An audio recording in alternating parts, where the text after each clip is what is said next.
7 years product management. 7 years product management. She's started several different businesses. Got a number of things that are going on right now. She's going to tell us about one of the services that she provides. Ladies and gentlemen, happy fast development, Galya Westler. Galya Westler, happy fast development. Thank you, Darren. Good evening, fellow Toastmasters and most welcome guests. So lovely to see you here tonight. My name is Galya Westler, and I'm a product manager and a business owner. And tonight, I'm going to tell you why I love my job. Why do I love my job so much? It's because I make innovative and fast solutions in mobile and in web. I've got a very talented team in Vancouver, in the Ukraine, in the United States, in Israel, anywhere in the world. And tonight I'm going to tell you some secrets of how to make fast and happy development.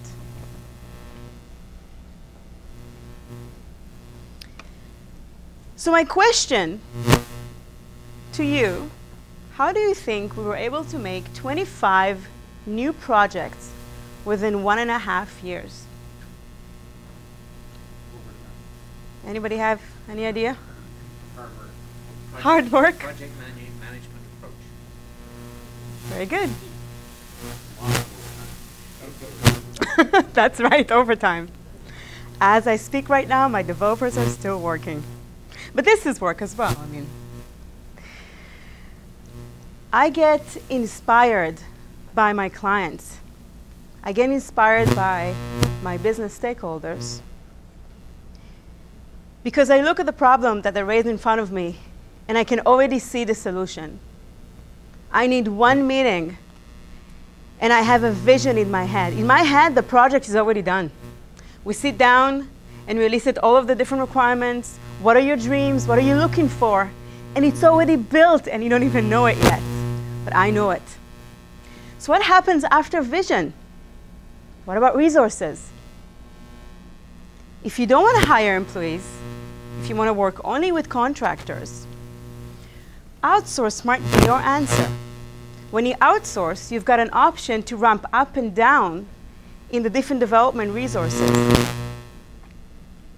Another option is to take a look at your own organization. If you're part of a really big organization, take a look at the different resources and see how you can utilize them and have a collaboration within the different members, within the different experts that are in your organization.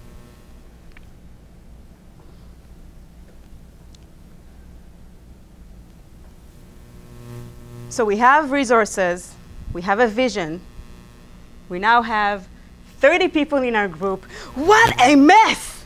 What am I going to do with 30 people in my group? I've got a project manager, I've got a few PHP developers, I've got another iOS developer that is here in Vancouver that I outsource the work, I've got another Android developers in India, I've got another team of designers in Israel. This is a mess. What am I supposed to do? The solution is in the structure. If you're organized in your organization, a good structure can be, for example, if you develop in agile development. There's two ways to develop. There's waterfall and there's agile. Waterfall is the old way where you go and you hide for 4-6 months in a cave. Nobody knows where you are. And then you appear, there's a beautiful product, and the business people are not really understanding what that is. That's not really what we wanted. And then there's the new way of developing, which is agile, fast way. You develop in small increments. Every 2 weeks you have a release. Not yet. And with agile, the structure is much more simpler. You have a team of developers and they have only one point of contact, which is the project manager. He then talks to the product manager. And the product manager deals with the different business stakeholders. Not more than 2 business stakeholders per project. Because if you have 10, it's too much of a mess. You don't know where the requirements are coming from, but they're coming from every direction. So this is a good structure to stick with. Agile. Being very fast can also bring a lot of trouble. I consider myself a fast person. That is not always very successful. I'll give you 2 examples. My first project ever, I already got the 50%. I put it in the bank, and I have 0 developers. I hired a developer, and he was so incompetent.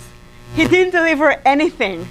And the client keeps on calling me, where's my project? What's going on with the web app? I'm like, it's coming. It's totally on its way. There's no developers, but I swear to God, it's going to get done. I hired another outsourced team, and we got it done in 2 weeks. Another example is Android development. I've made my first Android app with my team about 8 months ago. And we used an outsourced team for that. The app was released to the market. It was quite successful. And then we wanted to do another release. We couldn't because they misplaced the key to upload it to the App Store. Without a key, you can't do anything with your app.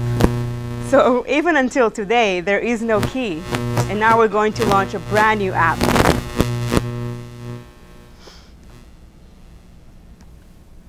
What if there are internal conflicts? What if people are pulling from each direction? I've been told to influence, not to manage. What does it mean, influence? I don't know what that means. I'm thinking right now that you should do overtime. I try to lead by example. If I stay late, it's because the team is staying late. If I'm keeping open communication, it's because I expect that from my team. If there's any problem, you need to tell me that there's a problem and I can help you. Another thing that's going to make the team very happy is to match their skills to their tasks. That's how they're going to be even more engaged.